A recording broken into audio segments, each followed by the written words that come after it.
Once upon a time, the daughter of spring gathered the flowers in the fair fields of Enna, and herself became a fairer flower gathered by gloomy death, which caused her mother all that pain to seek her through the world. And yet, having tasted death, sweet and bitter and dark red as pomegranate seeds, she found she never could return to the land of living things entirely. At first, Fakir did not seek him out, but having tasted the despair, he thirsted for more. It was so much sweeter than nursing the dregs of his own bitter misery. At first, it was a matter of chance and circumstance, as it was with Sharon. A smile on her face, a thoughtless gesture of happiness, or concern, or warmth, and he would feel an incredible rage. Why? Why should these others feel anything at all, when their hearts, just like his, were fraught with fissures? So I had been with the girl dancing among the flowers. He had been leaving a forgotten practice room the duck had yet to discover, and for the one thing he could bear the least of all was the look in her eyes. He did not even know what that look meant. It was as if he had forgotten how to read expressions of her face. Or perhaps he had never known. No, surely, once the sparkle or dimming in her eyes, the furrow in her brow, the dimple in her cheek had meant something to him. Otherwise, why would they haunt him so? So, like the coward he had always been, he slunk away from her and hid himself away in long abandoned parts of the Gold Crown Academy's ballet hall. The rooms were dusty, the wooden floor scarred, and the draperies stained, but there was no blue eyes here to torment him, and he felt not unpeaceful. He lost himself in dance. The raging in his heart quieted as if finding himself expressed in the punishing pirouette à la seconde he had punished his body through. He could feel his muscles screaming as he spun again and again on one leg, the other in an unrelentingly stable right angle, so he did not need to torture his heart, for now. But as he had walked out of the old building near dusk, he found himself unexpectedly in a garden. There had been a girl. Dancing as if her birthright were nothing but joy. Long golden strands of her hair spun around her, herself a fairer flower than any garden. Seeing her simple pleasure was like grasping a nettle tightly in his bare hand. How could she feel such happiness? He wanted to wish it out of existence, to annihilate it as if it had never existed in the first place. She turned, her eyes lit upon him, and he held out a velvet-clad arm to her. Confused, she stumbled. He drew the knight-back sword at his side and struck, as if his icy cold eyes could penetrate the bottom of her heart, see all the cracks of what had once almost led her to sacrifice herself for Mythos' monstrous love. Like striking at the weak spot of a finely crafted jewel, her heart had shattered entirely. He heard her calling, and then, the strain of his transformation being too great for his body, he collapsed. He came to with the moonrise. The blonde girl was gone, and he had to wonder if it had all been a morbid fantasy.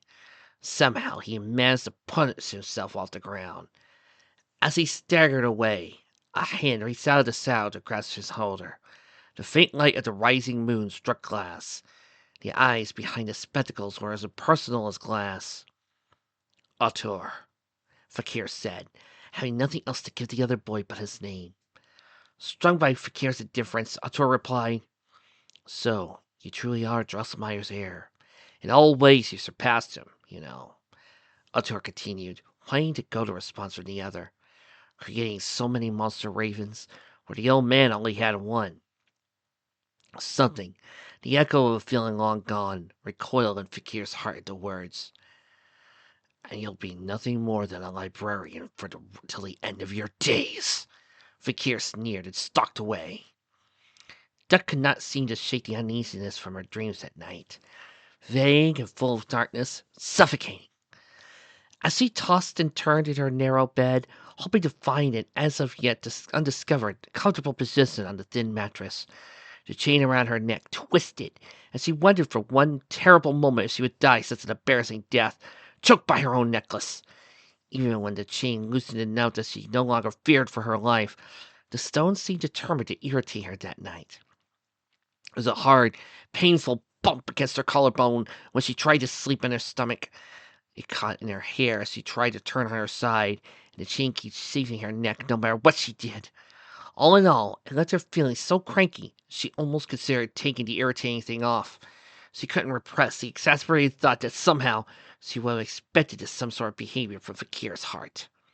If she didn't know better, she would think that the broken pendant was desperately trying to get her attention.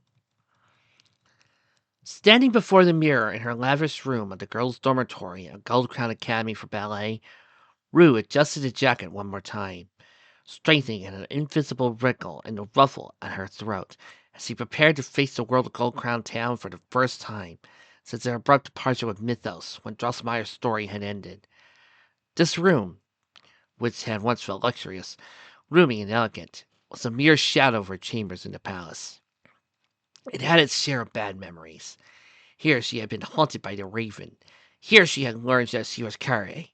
Here she had felt ravens tear her skin like thorns as she had transformed into dark prima donna.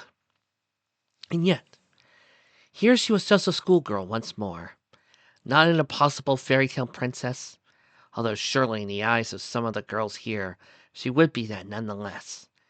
In their eyes she would be much gossiped about glamorous upperclassmen, Rue, who had gone on a dance tour for the past year or so.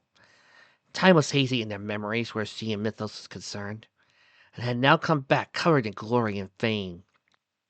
Here, she was merely like a princess, and would have to contend with petty jealousy that would somehow make the genuine smiles more genuine. Here, there would be a place for the pride that was as much a part of her heart. Here, there would be dance. Not the elegant, insipid ballroom waltzes, but true, heart-rending ballet. It was movement on a nice edge that made graceful beauty and pain inseparable. No one had seen the mother-of-pearl carriage drawn by swans fly over the town walls like a rosary precursor at dawn. No one had watched as she and Mythos alighted onto the peak of the church spire, her satin gown giving way to gray Gold Crown Academy uniform, Mythos' royal purple fading into a blue blazer. Nobody had questioned the two closely, and it helped that they had chosen to come late in the night, and there were not many townsfolk around. But even those who had noted their presence not paid much attention. It seemed fairy tale characters were vague in the townspeople's eyes.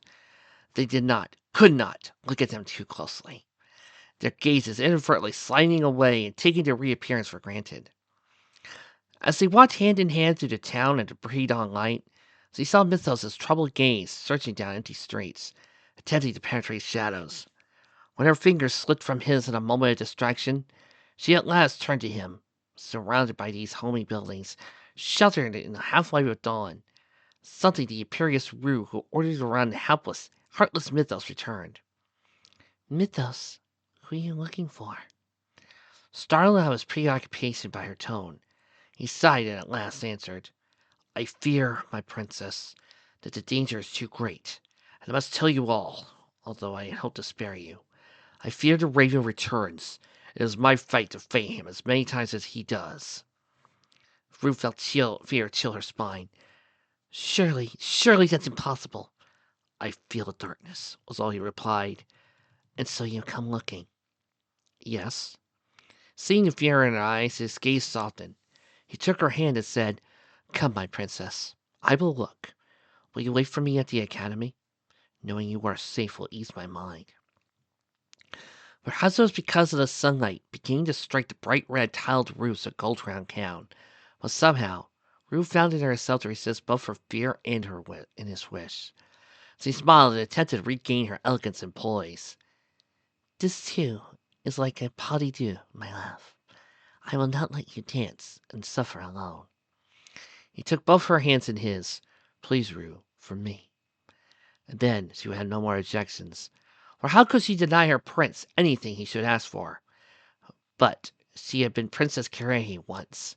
She knew how to push her heart past bearing, and so instead of agreeing with his desire thoughtlessly, she had asked, Where will you look? How will you find him? Thinking to herself that if the need arose, she would follow him, despite his desires. We have a bond, Mythos responded grimly, the raven and I. One of blood. If he is here, I will find him. And that was how she had ended up here, fidgeting nervously before the mirror in her room in the girls' dormitory. She felt dread at the thought of emergency from the room, not even because of the raven, but the thought of attempting to resume her old life. Dread mixed with anticipation. What would Duck say at her reappearance at Gold Crown Town?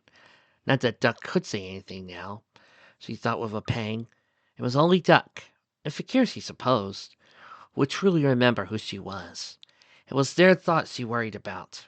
At least there was little chance of their seeing through to her unhappiness when the threat of the raven loomed above them once more.